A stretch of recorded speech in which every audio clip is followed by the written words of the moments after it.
સૂર્યાસ્ત પછી માટલામાં પાણી કેમ ન ભરવું જોઈએ?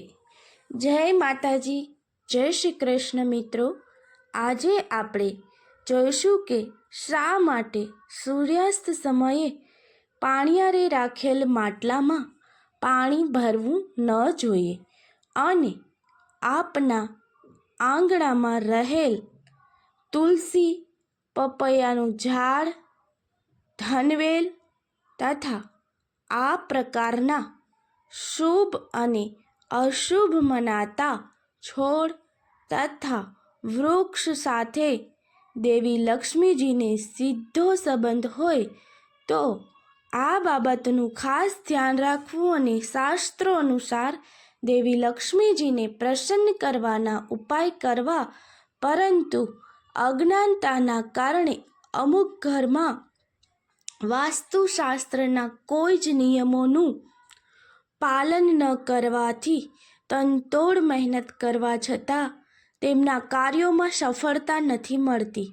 તો ચાલો જાણીએ દેવી લક્ષ્મીનો સંબંધ શું છે શાસ્ત્રોમાં. આ બાબતે ઉલ્લેખ સૂર્યાસ્ત સમયે પાણી ભરવું એ દેવી લક્ષ્મીજી સાથે જોડાયેલ છે એવું શા માટે માનવામાં આવે છે? તો ચાલો જાણીએ. તે પહેલાં જો તમે અમારી ચેનલમાં નવા હોય તો ચેનલને સબસ્ક્રાઈબ કરી અને કોમેન્ટ બોક્સમાં જય મા લક્ષ્મી જરૂરથી લખજો. મિત્રો, દેવી લક્ષ્મી હંમેશા આપના ઉપર આશીર્વાદ વરસાવતા રહેશે. મિત્રો, જ્યારે પણ તમે સૂર્યાસ્ત પછી માટલામાં પાણી ભરો છો ત્યારે એવું માનવામાં આવે છે કે દેવી લક્ષ્મી નારાજ થાય છે, ઘરમાં નકારાત્મક ઉર્જા આવે છે એવું લોકો માને છે. વાસ્તુશાસ્ત્ર અનુસાર એક વાત ચોક્કસ ધ્યાનમાં રાખો: જ્યારે પણ તમે સૂર્યાસ્ત પછી માટલું ભરો છો તો ક્યારેય ગરણી વગર પાણી ન ભરવું જોઈએ. એવું માનવામાં આવે છે કે સાંજે માટલામાં પાણી ભરવાથી અમંગળ થાય છે. માતા દેવી લક્ષ્મી અને પાણીયારે રાખેલ માટલા વચ્ચે ખૂબ જ સંબંધ હોય માટે જો આવું કરવામાં આવશે તો દેવી લક્ષ્મી નારાજ થઈ જશે અને તમારા ઘરે પાણી પીવાનું છોડી દેશે. એટલે કે તમારા ઘરે લક્ષ્મીજીનો વાસ અટકી જશે. જો લક્ષ્મીજી નારાજ થઈ જશે તો ઘરમાં લાગી આવતા કોઈ રોકી શકતા નહીં શકે. માટે હંમેશને લક્ષ્મીજીને નારાજ થાય તેવું કાંઈ જ કામ ન કરવું જોઈએ. મિત્રો, લક્ષ્મીનો સંબંધ આપના ઘરે રહેલ તુલસીના છોડ સાથે પણ છે. માટે જ બધા પોતાના આંગણામાં તુલસીના છોડને રોપે છે અને રોજ અગરબત્તી તથા દીવા કરે છે અને મા તુલસીની પૂજા કરે છે. આમ કરવાથી દેવી લક્ષ્મીજી પ્રસન્ન થાય છે અને ઘરમાં ક્યારેય પણ પૈસાની તંગી આવવા દેતા નથી. બીજી પણ એક માન્યતા એ છે કે રાતભર માટલામાં પાણી ન રાખવું જોઈએ, કારણ કે લાંબા સમય સુધી પાણી રાખવાથી તે દૂષિત થઈ શકે છે.